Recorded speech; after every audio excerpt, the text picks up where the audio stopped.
لبام سبيتي مركبا ጭንቂ መጽሐፈ ምሳሌ ምዕራፍ 31 ከፍቅዲ 10 ለባም ሰበይቲ ምርካባ ጭንቂ እዩ ንሳ ካብ ክቡር ዕንቂ ኣዝያ ትኽብር ሰብኣያ ይኣምና ድኽነት ከኣኮቶ የብሉን ንሳ ሙሉእ ዕድሚኣ ሰናይ እምበር ክፉእ ኣይትገብሮን ፀጉርን ሃርን ጌራ ተጊያ ትዓይ ንሳ ከም መርከብ ነጋዶ ካብ ርሑቕ ምግባ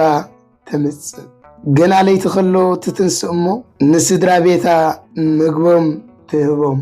ነግራዳ ኸዓ ሰስርሐን ትእዝዘን ግራት ትረክብ እሞ ትዕድጎ በቲ ዝረኸበቶ ገንዘብ ጌራ ኣታኽልቲ ወይኒ ትተክል ንሳ ጻዕራም ጽንዕቲ ትግህቲ ሰበይቲ እያ ዝሰርሓቶ ዘበለ ጽቡቕ ከም ዝኾነ ትርኢ ሙሉእ ለይቲ ኸዓ ክትሰርሕ ትሓድር ንሳ መፍተልን ዕንቁን ሒዛ ክዳና ትፈትል ንሽግራት ኢዳ ትዝርግሓሎም ንጽጉማት ካብ ብልግሲ ትረዶም ኩሎም ስድራ ሰብ ድርብ ክዳን እዮም ስለዚ ኣሳሓይታ ክገብር ከሎ ኮይቆሩ ኢላ ኣይትፈርሕን ንርእሳ ምንጻፋት ትገብር ብፍታን ቀይሕ ክዳን ከዓ ትኸድን ሰብኣያ ኣባይቶ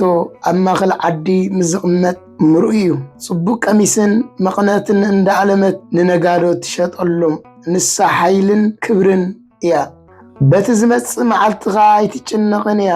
ብልዙብ ኣዘራረባ ጥበብ ትምህር ንብረት ቤታ ትሕሉ እንጌራ ትኽኺት ኣይትበልዕን ደቃ እናኽትንስኡ ብርኽቲ ይኽብልዋ ሰብኣያ ድማ ይንእዳ ብዙሓት ኣንስቲ ጽቡቕ ዝገብራ ኣለዋ ንስኺ ግና ንኹላተን ትበልጽየን ከዓ ይብላ ጽቡቕ መልክዕ ጠባሪ እዩ ውቃበ ድማ ኮንቲ እዩ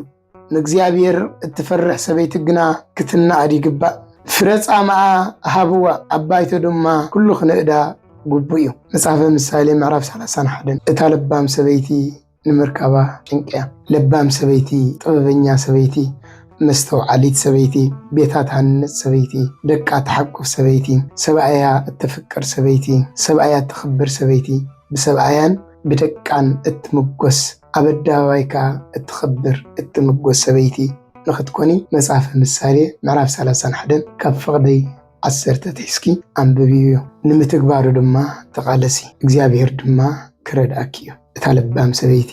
ብሰብኣያን ብደቃን ትምጎስ ተሚራትኩም ናብ ማሕዝትኩም ሸር ገበርዋ ፈሎው ላይክ ምግባር ኣይትረስዑ ይቐኒለይ